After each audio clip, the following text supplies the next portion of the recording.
been a pretty challenging time for my family in the last week or so. We've been experiencing some major changes, and it's been a bit tough. And I've been watching a lot of movies lately as a sort of escape, refuge. And funnily enough, some of the most recent stuff I've been watching have had everything to do with family. So that's what's top of mind at the moment. With that, I want to get into this movie that I hadn't seen before. It's got a lot of haters, a lot of detractors. I wanted to do my part and be one of the small number of defenders. And the film of today's video is The Godfather Coda, The Death of Michael Corleone. Let's talk about it.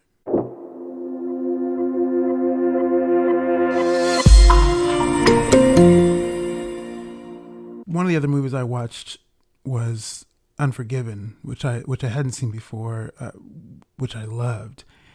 And I bring up Unforgiven because I think what's helpful about viewing The Godfather Coda, or The Godfather Part 3 as it was originally known, or the original edit, is I think looking at it through the lens of Unforgiven, or a kind of Unforgiven story, like Unforgiven, but in the world of Godfather. It helps a little bit. It's not something that hit me initially. It came to me after I'd seen the movie, after I'd watched this movie and thought more about it. It's not something specifically related to Unforgiven, but I think looking at those two movies together is interesting, if only in the ways that you look at it from the perspective of a character who has had a history of bad deeds, and then you revisit this character at an older age, and they're trying to make things right. They're searching for redemption, it seems like, or they're just searching for to not live the way that they lived. Like we're meeting them at a time in their life where they're grappling with the weight of their decisions when they were younger, and how that impacts their future decisions. Like they've made choices now to live differently. And I think what you see with Michael in this movie is something like that. He's trying to go legit. If you've watched the first two Godfather movies, you know this was something that was a conversation.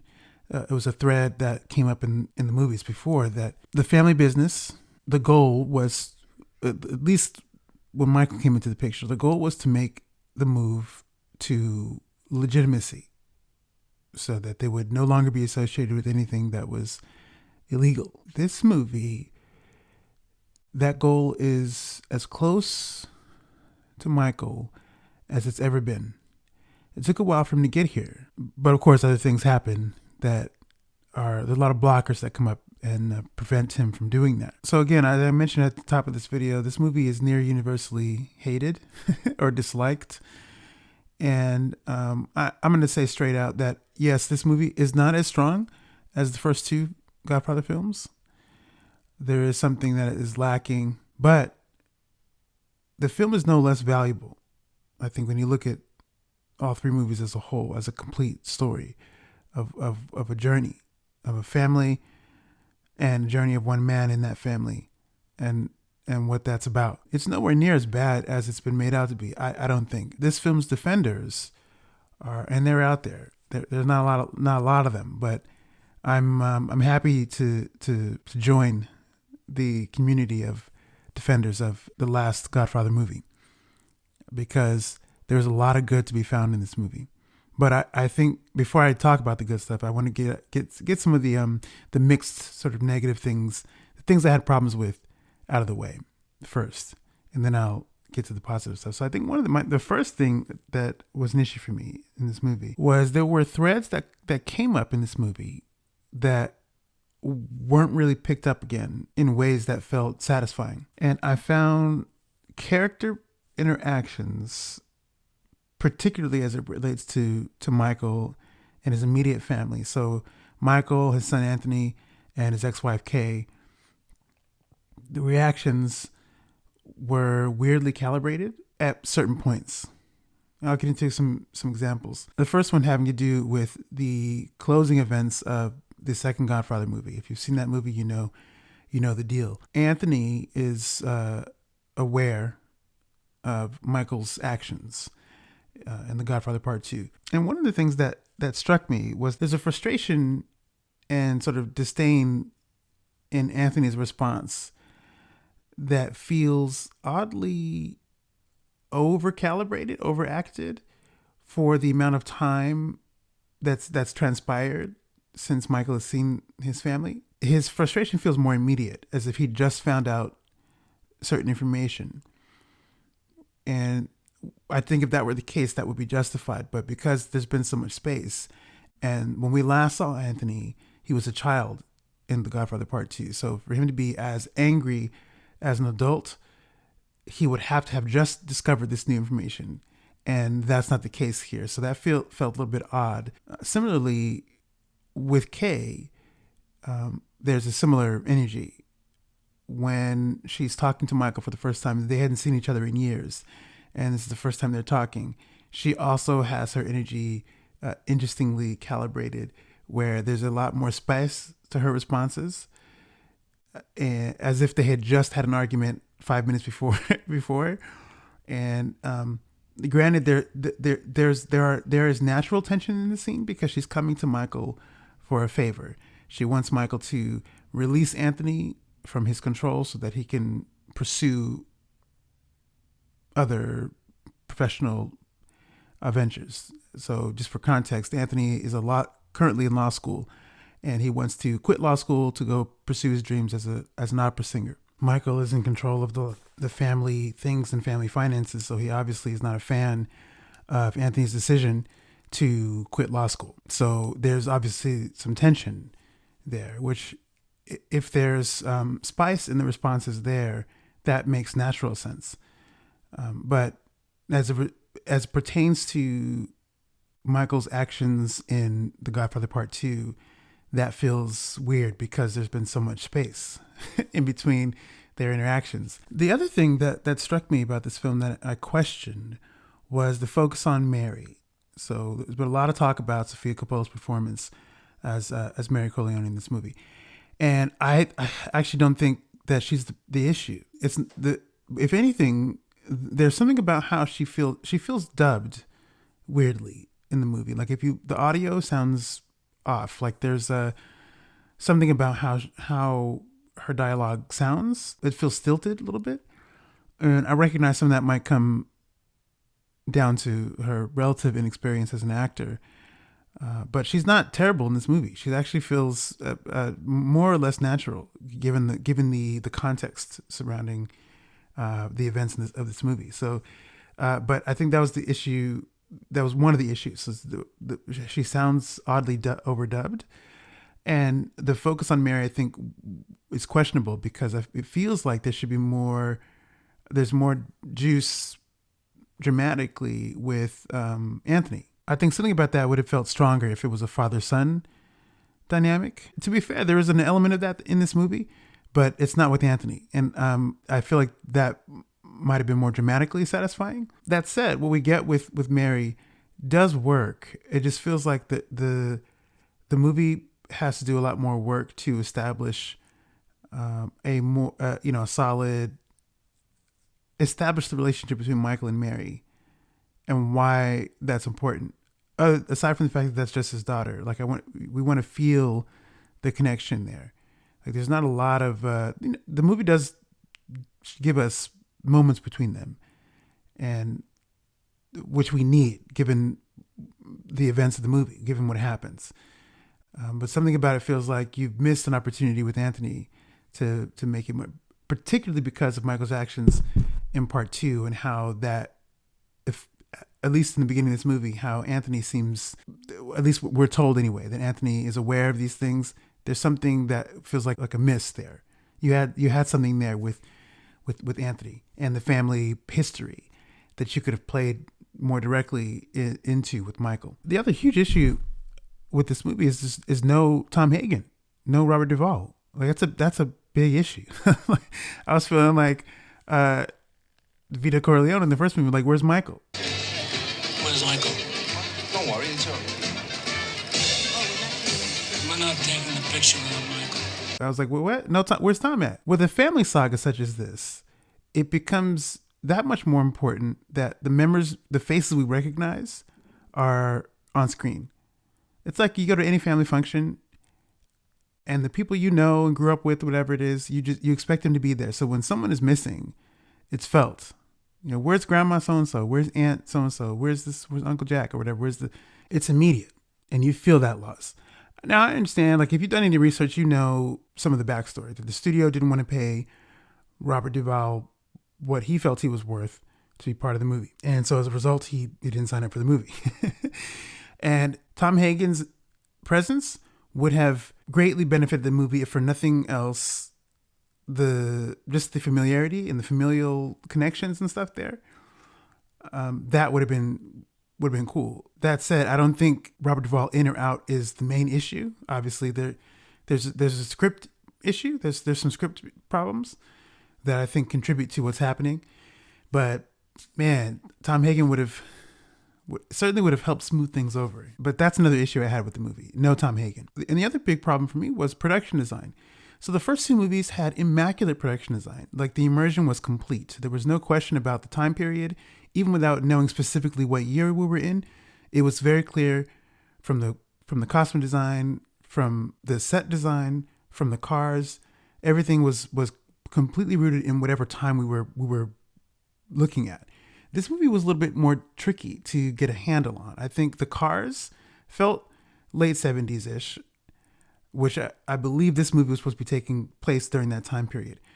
There's like a newspaper clipping we see in the movie that shows that relatively what time we're in, like late 70s.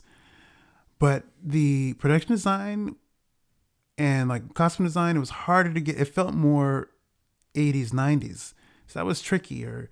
I kept having to strain to put myself in the time period that we were supposed to be in for the narrative.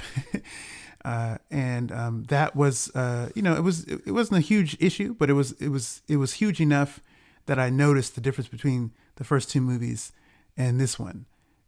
It just felt like, are we in the 1990s? Are we in the 1970s? Like the production design can do so much work to the point to where you don't need to know specifically what year, and you don't question it. You're in it. But this one, I did a lot of questioning. I was doing a lot of paying attention to like what things looked like and what clothes people were wearing, hairstyles. Those things didn't feel particularly rooted in the 1970s for me. So that was the other glaring thing that popped up for me. And then of course I mentioned the writing. That's the other piece. The certain elements of dialogue feel off. That don't really feel like they make a lot of sense in terms of the what preceded it, like what certain lines of dialogue that preceded it. One clear example, I think for me that was like that struck me as kind of weird was there's a scene, real short dialogue scene between Michael and Mary, and they're talking about this new initiative that Mary's going to be like the chairperson of or whatever, and Mary had expressed to Michael that she wants whatever they do to bring her closer to him, and they hug or whatever it is. And then Michael randomly is talking about like he would burn in hell to keep her safe, which if you know the movie, there's something about that feels, it's kind of foreshadowing about stuff, whatever it is, but it feels weird. It feels weirdly placed in that part of the movie because what preceded it didn't warrant that response from him. And it feels like that's a given. It's not subtle. Like we know Michael cares for his family, whatever it is. I think there's something about if the events of the first two movies tell us anything, is that the man would do a lot of things for his family. And so that felt like he didn't need to say that, but that's an example of the kind of things that can come up in the writing of this movie. It's not throughout the movie. It's not like all throughout the movie, but there are certain examples like that feel like, I don't know if that makes as much sense. Why would you say that? That's just little things that kind of, as a writer, are kind of grating to me. Like I'm like, that doesn't feel like it works. I would have rewritten it this way, whatever. Like this is, but then again, this is something if you pay attention to, if you're in the writer headspace. And the main problems in there Like everything else, outside of that, there's a lot more good, I think, about this movie than there are not. I think, which to me is why I think this movie is still worth a look. And I'll get into that. I'll explain. So off the top, immediately, so one of the first good things is I think Al Pacino's performance. There's a lot of talk about how inconsistent his performance is between the first two movies and this movie, or how people have problems with Pacino's performance in this movie because it feels more like later Pacino performances in other movies that feel less like Michael Corleone and more like, someone, his Devil's Advocate performance or whatever, any other movie from like the 90s onward or whatever it is. Which I don't, again, that's, everyone is entitled to their opinion. I personally don't agree. I feel like this is a Michael that is sort of, he's in transition, and Pacino's performance reflects that. That's how I saw it. It feels more like this is a different guy. He's the same guy, but he's a different guy because he's aged, and we get to see him trying to live differently. But his past decisions are still they're weighing on him, and they have impacted how he moves in life. They've impacted his health. Presumably, he's got this issue health-wise. He's diabetic, and which at first felt random. It was like, well, you could have but then I thought, well, you could have given him any other ailment as a way to show how huge the weight of his sins are. Didn't have to be diabetes. Could have been anything. But since we're on that, it's like it's okay there. And and just as an aside, how oddly weird that diabetes was there. Again, I mentioned hard family stuff that we've been dealing with this week as a family. Diabetes has been a major situation in my family. So how oddly, like, again, I'd never seen this movie before. Didn't know anything about Michael's health condition, but to have been dealing with my own family stuff and have that health element be a major piece, and then see this is Michael's condition as well. It was like, oh, it's kind of odd how some of the real life stuff can find its way to you when you try to escape real life. And you try to escape from your life and watch movies, and then sometimes the real life can still find its way to you. This is a different Michael who is moving differently. His bearing is different. You see it physically, how he walks into a room, how he carries himself.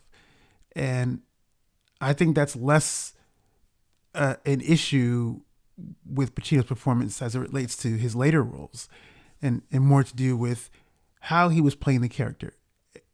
And yes, there's been talk about Pacino playing the character more raw and more remorseless. Like that's the way some people thought it should be. But I don't know if I would have been a fan. Well, whatever. I think that could have worked too. There's a version of that movie where it could have worked. But I like the movie we got. I like this movie. And I was looking for the original Part 3 release. I couldn't find it. I wanted to watch the original theatrical cut. But this version, the Coda version, was what was there. And now I understand it's not that different. Like, you're still getting a version of Michael that is remorseful and grappling with the weight of his past decisions. And I appreciate that. I like that. But Pacino I think he does great work, as always. He has really two, I think, of the best acting moments in this movie. One comes from a conversation, a really sort of vulnerable conversation he's having with the priest. And the very end of the movie, something major happens, and it's just like the most gut-wrenching moment. And you really feel the pain and the anguish. It's just, and I think in both moments he's expressing there's pain there, and everything's caught up with him. His past decisions have caught up with him, and in those moments, and he's grappling with the feelings of that. I think it's just such fantastic acting from Pacino. I felt it. I was feeling it, and I was emotional with him. So, yeah, I think he's great in this movie, but it's not It's not a surprise. I also think Diane Keaton was great. It was great to see her back. I think Andy Garcia, I've seen some comments about him that maybe he's not as great in this movie. I disagree. I think Andy Garcia was fantastic in this movie. I think he fit right into the world of The Godfather. Like he felt like he could have been. He was one of these people. Like he was one of the characters who lived that life and was about that life. And so I thought he was fine. Andy Garcia was great. And just as a general rule, much of the surviving cast from the previous movies, it's nice to see them. And they all did pass pretty good work. There's a consistency there that feels nice. And one of the other great things about this movie, there are a couple great action sequences that are shot and executed in a way that are staples, like done in a way that you would only see in a Godfather movie. And by that, I mean, there are action sequences that are juxtaposed with scenes of celebration, scenes of like happy things happening at the same time. And it's done so well. And you see the influence of this. Like, this is not exclusive to the Godfather movies. You've seen this in a lot of other movies, but I feel like the Godfather movies have really been responsible for when other movies do that. You see it in The Untouchables, the shootout sequence at the train station. I've seen it in even some TV shows. Like, so it's no secret that I'm a fan of the Law and Order universe. Law and Order, organized crime specifically, is basically there's one of the seasons is definitely a reference to The Godfather. I think this is how Dick Wolf was thinking about the approach to the organized crime show. Was looking at things like Scarface, The Godfather, other sort of gangster epics that feel right in line with what you would be dealing with as a cop going up against organized crime. And the Godfather movies are all about families who are engaged in organized crime. So you can see the influence of the Godfather films on themselves when you see it in, you watch part one, you watch part two. There's elements of how the action sequences play out. It's such a cool thing, and to see that in other movies, it's kind of cool too. To see how their version of it. Organized Crime does a very good job of it, by the way. I should say. I can't remember the season or episode. There's an episode where people are at a party, and then at the same time, like some crazy action sequence is going to happen. Somebody's about to get executed, or something's going to happen, and that's a staple in Godfather movies. So this movie has a couple of those, and they're excellent. They're just as excellent as they always were in the previous movies. It's such a cool, I think, narrative device. The way you deliver information and the way you see two things happening at the same time, where it's like there's like this subtext to stuff. Like everything's great, but also everything is not going to be great. Someone's going to be experiencing something that's not so great, and it's odd. It's like that is those action scenes being juxtaposed is a lot like what the life of organized crime seems like. You're living a good life if you're doing well in that profession, but you've built that on blood and death and a lot of negative stuff, drugs and all these things that especially if you have a family, you get to see the beauty of watching your kids grow up in a sheltered, like lovely environment. But what you had to do that is there's juxtaposition there. There's like some great stuff that comes with that. You get a lot of money and junk, and you get to provide for your family in ways that you probably couldn't before if you were in a different, you'd be struggling if you were living a regular person's life. But you've had to do a lot of dirt, and you've got to get your hands dirty or bloodied to provide that life. So those two things can be true, are true. This is certainly true for Michael Corleone and his family. And those action sequences show that. Cool things happening and then not so cool things happening at the same time. And the way they're executed is just really cool. I also think there is something cool about the narrative cohesiveness in terms of Michael's thread.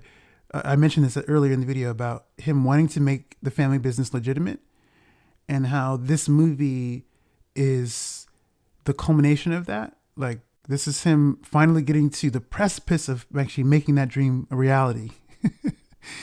And I think the other thing that's cool about this is that this movie, like the other ones, have clear examples of the price you pay for saying no. If you don't go with the current of stuff that's happening in that world. This was Vito Corleone's issue. His father, if you watch part 2, you understand his father had a similar situation in Sicily, and Michael had this position too. Like, when you say no to something that you're like, other people are asking you, other gang members, other families, they're trying to get you to do something, and when you have principles around why you say no to something, that doesn't go well. And so the result is you have to pay a price for that. I like how these movies, and this movie in particular, does not lose that. Michael's trying to take his business legitimate. Obviously, there are people who don't want that, but they don't want him to do it alone. They want to be part of what he's doing. Because if Michael's legitimate, other families, other people who are in the midst of organized crime, they can be legitimate too, but it won't be pure. Michael's done the work to try to be legitimate. These other groups are not trying to do that. And so naturally, Michael doesn't want to be part of that. It's like, nah, I can't be associated with you guys, because you guys, they're still going to be doing the illegitimate stuff while using Michael's situation to help them on the surface feel legitimate. That's a problem. So what's the solution? You got to take them out. Which, if you've seen these movies, Michael's no stranger to having threats and attempts on his life. But I like that this movie doesn't forget that. Like, that still makes this movie a Godfather movie. For whatever complaints people have about the lack of fangs this movie seems to have, because Michael is not as vicious and as ruthless as he once was, the movie itself still has fangs. The movie reminds you, I don't care what you thought this was, this is still a Godfather situation. Like, you can still get jacked up. So don't forget what world we're in. And I love that the movie reminds us of that. Look, at the end of the day, this movie is not as bad as it's been made out to be. I think it's definitely worth a look, for sure. And again, I think I like the idea of looking at this as kind of like the gangster film version of Unforgiven. So again, don't listen to the hate if you haven't seen this movie. I think it's worth a look. And it's not perfect, but it is enjoyable. I'd be curious as to hear what you think if you've seen it. If you stuck around for this long, thank you again for your time. I really appreciate you taking the time to hang out and talk about this movie. But all right, I'm getting out of here. Please take care, and I'll see you in the next one.